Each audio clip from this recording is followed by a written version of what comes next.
And welcome back to Shelf Center. This is Bryce. Thank you so much for stopping by. Thanks for liking and subscribing. If this is something you end up enjoying, you never know, it could happen.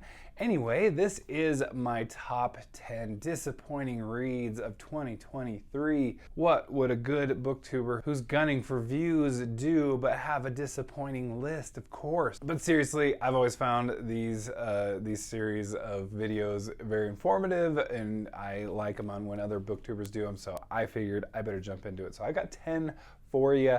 I probably maybe could add some more, but I figured let's stop here.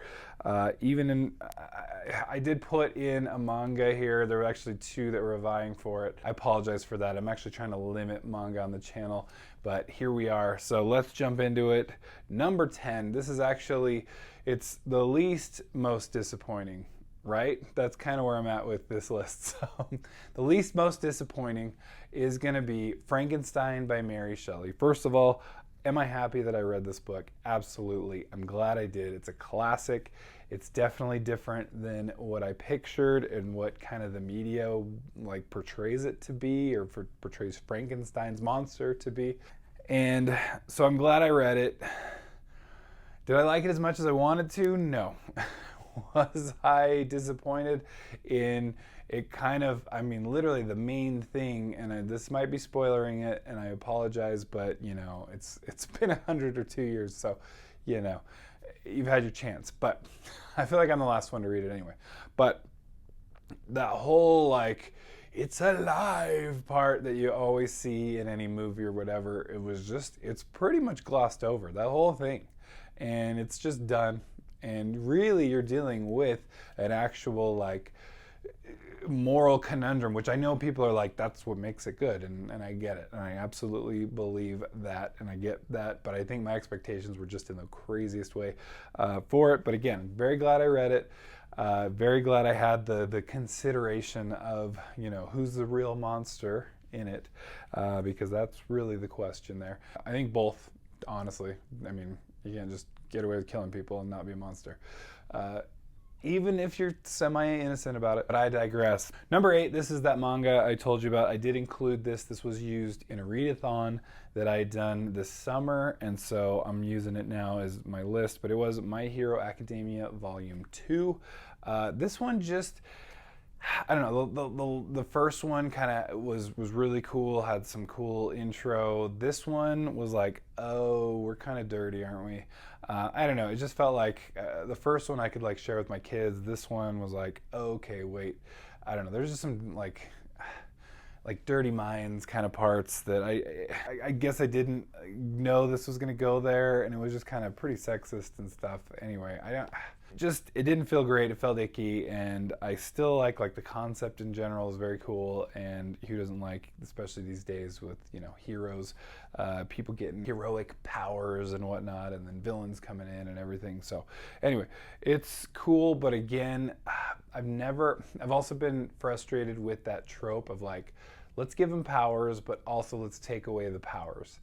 And that felt like there was a bit of that in this one, that just, okay, we're just going to take away powers right away. Or really, I don't know. Anyway, I could get into that one, but I feel like you come to a comic book to like experience the powers and to deal with the powers and have fun with the powers. And then you kind of like, oh, everyone else has powers, but not the main guy we're following. I get that's the point too. But anyway, I'll move on. All right, then this was a recent one. It was Cosmic Banditos, number 8 by A.C. Weisbecker. This is one, and I didn't mention this in my update the other day. So I liked it generally. It was funny in parts. I think I had expectations that it would be funnier just based on how it was recommended to me, which again, to each his own, and everyone's gonna get their mileage where they get it. Could have been funnier, and I just missed it, I'm sure. So I usually put those things on myself, not on the author, not on reviewers or anything like that. It's just me. And again, like I said, it had funny parts. One of the things that frustrated me was that it felt like the author throughout the book is like talking down to you, like from the foreword almost. Well, yeah, from the foreword. There's these parts of the book where the narration will literally go, Well, if you were paying attention, if you're an astute reader, you noticed that I said this, and that now we're talking about that again, or something like, or you'll have put together that this means that now we're doing this. And it was just like, do we really need to like talk down to us about this? Like, it just felt like multiple times throughout there was just this like talking down to everyone. The other thing, and this was weird, that there were just a couple words that were just like weirdly pronounced by the narrator, because I listened to this on audio. The narrator is usually is always good. He's a great narrator, my favorite, one of the best. Had some just weird pronunciations that I might have to edit in because I am blanking on right now. And I'm using my phone to record this. All right, then number 7. This is one that, it was a YA book, so I probably should have known going in. I mean, I jive fine with plenty of YA books, but this was one I kind of knew would have like, some of those tropes like all YA books have that I don't know, I'm just, I guess, over and tired of. But anyway, Legend by Marie Lu. It was good and it was fun, and my daughter absolutely loved it, so that's why I read it. I absolutely I love, if they're gonna if I want them to take my recommendations, you better believe I'm taking theirs. So that's where that comes from. I could see this going somewhere and having some really cool stuff happen, but it wasn't like, it was just, I wasn't blown away, but it also wasn't terrible. It was good, and I enjoyed it fine. Just on the lesser portion of the books that I read this year, and definitely disappointed. Our number 6 is going to be our only entry on here that I did read. I just saw a bunch of booktubers reading it. It happened to be kind of up soon on Audible, so I figured I'd jump it in. But I didn't love it, I don't think, as much as them. But Blood Meridian by Cormac McCarthy. I've read The Road, I've read No Country for Old Men. I really like them. Blood Meridian was just, I had high hopes. This is like his like magnum opus book, and maybe it needs another read or something, or a slower read, or a eyeball read or something. But it was so violent. There wasn't any like redeeming character that I like. I like being able to at least root for someone, and it was just like, I could not care less if all of these guys like eat it. I don't know, like I just don't care. Like it was hard to care about a bunch of characters that were terrible. So I really struggled with it. It was entertaining though, but it was just, I don't know, my least favorite, let's just say, at least for Cormac McCarthy. All right, number 5, I've had kind of an up and down relationship with this series, so this is gonna be Artificial Condition. This is Murderbot number 2. I really liked Murderbot number 1, All Systems Red. That was great. And then number 2 was kind of like, oh, we're just doing the same thing. Number 3, kind of in the same realm, wasn't my favorite ever. And then number 4 and up, I've really liked them since, and especially maybe just helped to kind of, okay, this is what they are. It's just like, don't like expect to go beyond this. It is what it is. They're gonna kind of, do the same formula a lot. Once I kind of accepted that, so this was kind of more in my not accepting it phase. So I kind of was like, oh, okay, maybe, is this all we're doing again? So it wasn't my favorite ever. It's well written, it's fun. I probably need to revisit it. This is one of those definitely need to. But again, as far as expectations and then being disappointed by, again, my own expectations, that's what a disappointed by list has to come down to.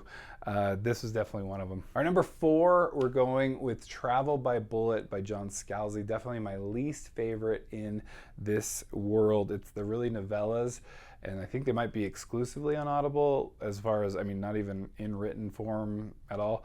But this has been it's a cool concept in books 1 and 2, and really well utilized. Book 3 was just kind of like, it felt like it stretched it a little thin. It wasn't as mysterious or anything. I guess you're kind of getting the mechanics down, but essentially the whole concept is, and it's one of those sci-fi concepts that don't think about too much, right? Just think about it to the extent that it makes the narrative fun. But it's essentially, because we don't know the whys, but essentially, if people are killed, they wake up in their bed or their safe place. They wake up, they're fine, live to tell another day. But if you die naturally, then you're dead, right?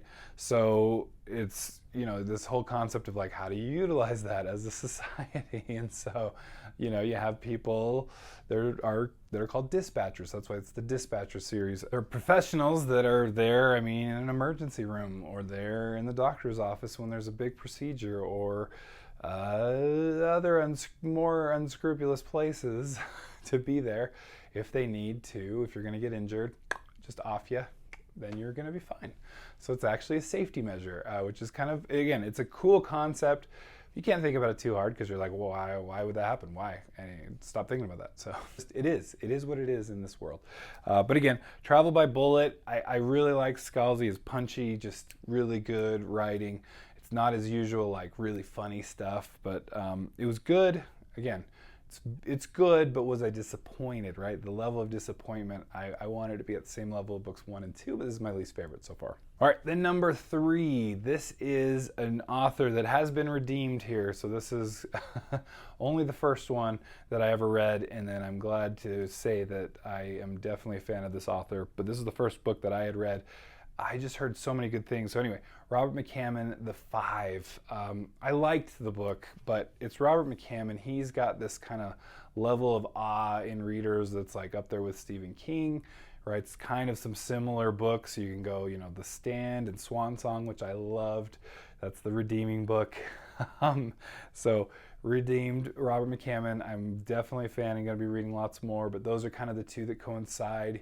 The Body by Stephen King, and then Boy's Life by Robert McCammon. Again, there's like kind of this similarity in some of the books that, again, people often put them on the same level, and I love Stephen King. But anyway, The Five was just, I don't know. I guess I don't know what to think about it. I like the characters. The story just wasn't, it didn't just grab me all that much. Again, it was fine. And I even liked, like, there's a lot of like lyrics that this band uses. Like this band who's kind of on their last, like their mediocre popularity. They just haven't hit it big though. And they're kind of on their like last hurrah. And a crazy person starts killing him. It's an interesting concept. It's pretty cool. There's some like definite, you know, mysterious, fantastical kind of, you know, evil forces and whatnot at work here. But again, it just didn't grab me all that much. Whereas Swan Song, I can tell you, epic, crazy, nutso, absolutely grabbed me. And I'm going to be a Robert McCammon fan, and I own a bunch of his books, so I'm glad I am. So I will be reading those. All right, number 2, I'm going with A Princess of Mars. This is by Edgar Rice Burroughs. This is a sci-fi classic, and it's. I'll be honest. I mean, again, for its time, absolutely, it makes sense. It's one of those. Just I felt the need to read it. It kind of fit a bunch of boxes for that readathon I did this summer. But I don't know, if a combination of just like, it wasn't really on my radar to read, but it kind of worked, and so I did read it. Had some great elements to it. It's had some dated elements to it. I would read more, absolutely, but I don't know. I guess I think I had put it in my mind at something that it was going to be way better, way more epic. And it's very short. Maybe that's because there's a bunch of volumes in it and you have to keep reading and keep moving on. Whereas just one pretty short, I mean, it's a short book, that helped why I added it to the readathon. So I could pad my numbers, you know, as one does in a readathon. And so maybe that's part of it, is just you got to read a bunch more. But was it a fine book though? Yes. Am I going with, you know, expectations versus reality? Yeah, that's what this list is about. All right, then finally, it's the biggest disappointment, right? So again, a lot of these have just been books I liked, and this is one of those. I liked it, but was I majorly disappointed? Yeah, I would have to say, and the most disappointed. So this one had the opportunity of becoming the most disappointing, I guess you could say. So it could only really be like a favorite author that could have the most anticipation, the most expectations, that could disappoint to this level, right? So that's going to be Edge Dancer by Brandon Sanderson. It's like I said, it's fine, and I like the character, but did she need her own book? She's a fun side character in the main books, but like to have its own novella and almost novel length, because that's what Brandon Sanderson does. just probably not necessary. It was good. It was fun. Her powers are fun. Her whole outlook on life is really fun, and I bet it's really fun for Sanderson to write because she's just again just has a different, unique perspective. Calls her powers her awesome when she becomes awesome, and slippery, and so it's really fun to follow the character, but at the same time it's Stormlight Archive, and this is definitely like a narrowed down like story in the Stormlight Archive, which is just this big, huge, epic. And so you have this narrow story at this one place that's a cool place. It's a good place to explore. It's a different part of the world. I'm trying not to get into too many spoilers, you know, because it relates to kind of book 2 on. But again, my level of just, this is Stormlight Archive, right? And I have tons, like it made it to my top 10 list of all time for books. I love it. And for the Stormlight Archive is definitely the least and the worst that I've read of the Stormlight Archives. Anyway, that's been my list of my 10 most disappointing reads for 2023. Any disagreement there? Do you get my thought process? I hope you do. And it's not that I didn't like these. I didn't like a couple, but was I disappointed? That's the big thing. I do tend to err on the side of I'm going to end up liking books more likely than not, because I'm purposely trying to find books that I think I will like. So I look at reviews, I look at places, I look at what kind of gets me excited. So a lot of different factors for a book. So on the whole, it's gonna inflate my ratings to the upper level. So you even have a series here like this top 10 of disappointing, where it's not necessarily bad books. It's fine books, and maybe even good books that just I was disappointed in. So anyway, thanks for stopping by. Thanks for your time, and we will catch you next time. Bye.